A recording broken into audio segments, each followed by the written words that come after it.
Di sini biaya SMS notifikasi sejumlah 6 kali notifikasi saldo saya terpotong Rp4.500. Assalamualaikum warahmatullahi wabarakatuh. Selamat datang kembali di channel Trobos APK. Baik teman-teman, di video kali ini saya akan membagikan tutorial yaitu cara menonaktifkan notifikasi SMS dan WA dari Bank BRI ya, atau dari aplikasi Brimo. Di sini karena sekarang ada pemotongan setiap kita mendapatkan notifikasi SMS atau WA dari aplikasi Brimo atau dari Bank BRI. Pemotongannya itu biayanya Rp750 per satu kali transaksi. Kalikan kalau kita transaksi 10 kali transaksi per hari, itu sudah lumayan besar ya dipotongnya teman-teman. Baik, langkah pertama kita login terlebih dahulu menggunakan username dan password ke aplikasi Brimo-nya.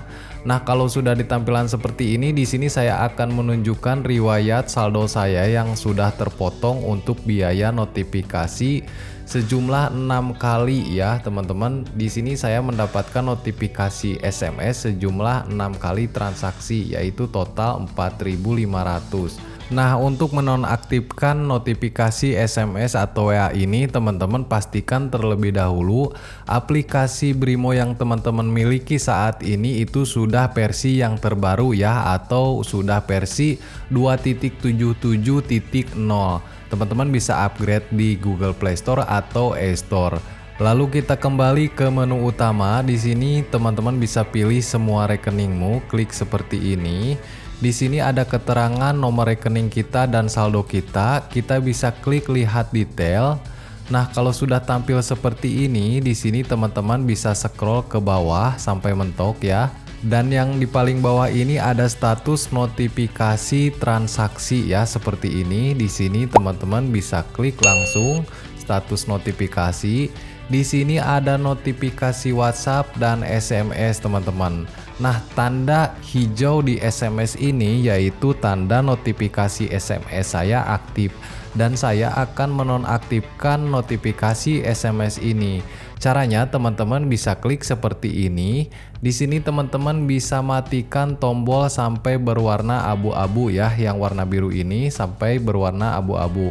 Nah, kita di sini klik nonaktifkan teman-teman seperti ini. Lalu masukkan PIN Brimo kita seperti biasa ya. Nah teman-teman, dan sekarang saya sudah berhasil menonaktifkan notifikasi SMS dari Bank BRI melalui aplikasi Brimo. Untuk notifikasi gratis yaitu hanya melalui aplikasi Brimo, dan yang kedua notifikasi gratis itu dari email ya teman-teman. Kalau dari WhatsApp dan SMS ini prabayar ya, atau dipotong Rp750 per satu kali transaksi. Baik teman-teman, itulah cara menonaktifkan notifikasi WhatsApp dan SMS dari Bank BRI melalui aplikasi Brimo. Wassalamualaikum warahmatullahi wabarakatuh.